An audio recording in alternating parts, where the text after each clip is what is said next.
स्वागत है दोस्तों आपका हमारे यूट्यूब चैनल निवेश टिप्स में। नॉर्मली जब हम एफडी या आरडी कराते हैं तो उस केस में फ्रेंड्स हमें 6 से 7% का मैक्सिमम रिटर्न देखने को मिलता है।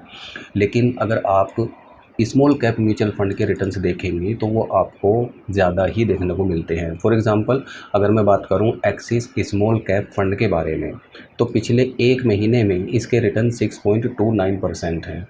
नॉर्मली एफडी के अंदर एक साल में हमें 6.29% के रिटर्न्स देखने को मिलते हैं। पिछले 6 महीने के इसके रिटर्न्स 25.75% हैं। यानी एफडी आरडी के रिटर्न्स से 4 गुना ज़्यादा रिटर्न्स हैं। अब किसी पर्सन ने 1 लाख रुपए का इन्वेस्टमेंट अगर 6 महीने पहले किया होता इस फंड के अंदर तो उसका पैसा 1,25,000 रुपये हो चुका होता। अब इसी तरह से अगर हम इसके 1 साल के रिटर्न देखें तो वो 23.93% के हैं। पिछले 3 साल के इसके रिटर्न्स 37.31% के हैं। मतलब कि हर साल उसका पैसा उस पर्सन का पैसा 37.31% से ग्रो हुआ है और वो भी कंपाउंड इफ़ेक्ट के साथ में।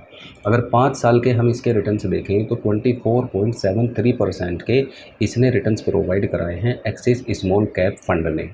अब मान लीजिए आपके पास में 1 लाख रुपए का अमाउंट है तो 1 लाख रुपए मिनिमम, हालांकि आप 5,000 रुपये इन्वेस्ट कर सकते हैं। तो अगर आपके पास में मान लीजिए 1 लाख रुपए का इन्वेस्टमेंट आपको करना है और ये आप मानकर चलिए कि आपको ये फंड दोस्तों कम से कम रिटर्न्स हम मानकर चल रहे हैं कि 15% के रिटर्न्स आपको ये प्रोवाइड कराता है ईयरली बेसिस पर। तो एक साल में हमारा 1 लाख रुपए बढ़कर 1,15,000 रुपये हो जाएगा। ठीक है। इसी तरह से अगर हम 2 साल के टाइम पीरियड की बात करें तो 2 साल में 15% रिटर्न के हिसाब से 1,30,000 रुपये होना चाहिए। लेकिन 1,30,000 नहीं, नेक्स्ट सेकंड ईयर की जो कैलकुलेशन होगी वो कंपाउंड इफेक्ट के साथ में होगी। यानी 1 लाख रुपए जो आपका प्रिंसिपल अमाउंट है प्लस 15,000 रुपये जो प्रीवियस ईयर का अमाउंट है, उन दोनों को मिलाकर यानी 1,15,000 पर 15% का रिटर्न कैलकुलेट होगा। तो सेकंड ईयर जो टोटल आपका प्रॉफिट होगा 15% के CAGR के अकॉर्डिंग वो दोस्तों 32,250 रुपये होगा। तो अब आपकी फ़ाइनल वैल्यू 1,32,250 रुपये हो जाएगी। अब इसमें कई चीज़ें और भी आती हैं निकल के कि इसमें टैक्स का डिडक्शन कितना होता है और ये सारी चीज़ें। तो जो भी वो फंड रिटर्न प्रोवाइड कराता है उस पर आपको 10% का अप्रोक्सीमेट टैक्स देना होता है। जो long term capital gain tax होता है वो आपका डिडक्ट होता है। तो भी दोस्तों ये काफ़ी बड़ा अमाउंट हमारे पास में सेव बच जाता है। अब इसी तरह से अगर हम 3 साल के टाइम पीरियड की बात करें तो हमारा 1 लाख रुपये बढ़कर 1,52,000 रुपये हो जाएगा, क्योंकि 52,000 रुपये के हमें एस्टिमेटेड रिटर्न्स मिल चुके होंगे। अगर हम 4 साल के टाइम पीरियड की बात करें तो 1 लाख रुपये हमारा बढ़कर 1,74,000 रुपये हो जाएगा। 5 साल में 15% रिटर्न के हिसाब से हमारा पैसा डबल हो जाएगा। यानी 1 लाख रुपए का इन्वेस्टमेंट 2,01,136 रुपये हो जाएगा, क्योंकि 1,01,136 रुपये के हमें एस्टिमेटेड रिटर्न्स इसके अंदर मिल चुके होंगे। अब दोस्तों अगर हम नॉर्मली पोस्ट ऑफिस की स्कीम की बात करें तो 10 साल 4 महीने का टाइम लगता है आपके जो भी पैसा आप जमा करते हैं उसको डबल होने में। लेकिन यहाँ पर आप देख सकते हैं कि आपका जो पैसा है वो मात्र 15% के हिसाब से 5 साल में ही डबल हो रहा है।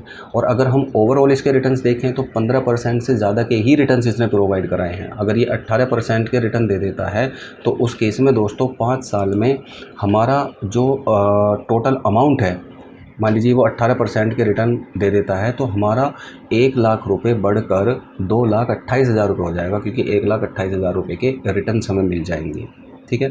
अब आपको ये इन्वेस्टमेंट करना कैसे है, मिनिमम आप 5,000 रुपीज़ के लमसम अमाउंट से भी कर सकते हैं, और अगर आप मंथली बेसिस पर छोटा छोटा अमाउंट जमा करना चाहते हैं तो वो भी आप कर सकते हैं। यानी कि SIP भी आप इस फंड के अंदर कर सकते हैं, मिनिमम 500 रुपीज़ से शुरुआत करके। आप 1,000 रुपये से करें, 3,000 से करें या 5,000 से करें, वो टोटली आपके ऊपर डिपेंड करता है। अब दोस्तों इसके अंदर हमें इन्वेस्टमेंट कैसे करना है, अगर आप किसी एजेंट के थ्रू कराएंगे तो आपसे कमीशन कटता है, लेकिन आप इसमें इन्वेस्टमेंट खुद से कर सकते हैं। और खुद से इन्वेस्टमेंट करने का सबसे बेस्ट तरीका है कि आप अपना डीमैट अकाउंट ओपन कर लें, चाहे आप ज़ीरोधा के अंदर कर लें, एंजल ब्रोकिंग के अंदर कर लें, किसी के भी अंदर।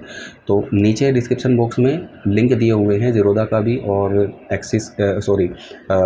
एंजल वन का भी। तो किसी में भी आप अपना डीमैट अकाउंट ओपन करके इस फंड को वहाँ पर सर्च करेंगे तो आप इस फंड के अंदर अपना इन्वेस्टमेंट करके छोड़ सकते हैं। अगर आपको डीमैट अकाउंट से रिलेवेंट कोई भी प्रॉब्लम आती है तो आप कॉल कर सकते हैं डायरेक्ट ज़ीरोधा को या एंजल वन को, या ऑटोमेटिक उनकी कॉल ही आपके पास आ जाएगी अगर आपने साइन अप भी करके अपने फॉर्म को छोड़ दिया है। सो गाइज, इससे रिलेवेंट अगर आपका कोई क्वेश्चन है, क्वेरी है, तो नीचे कमेंट करके आप पूछ सकते हैं, मैं उसका जवाब आपको ज़रूर दूँगा। धन्यवाद।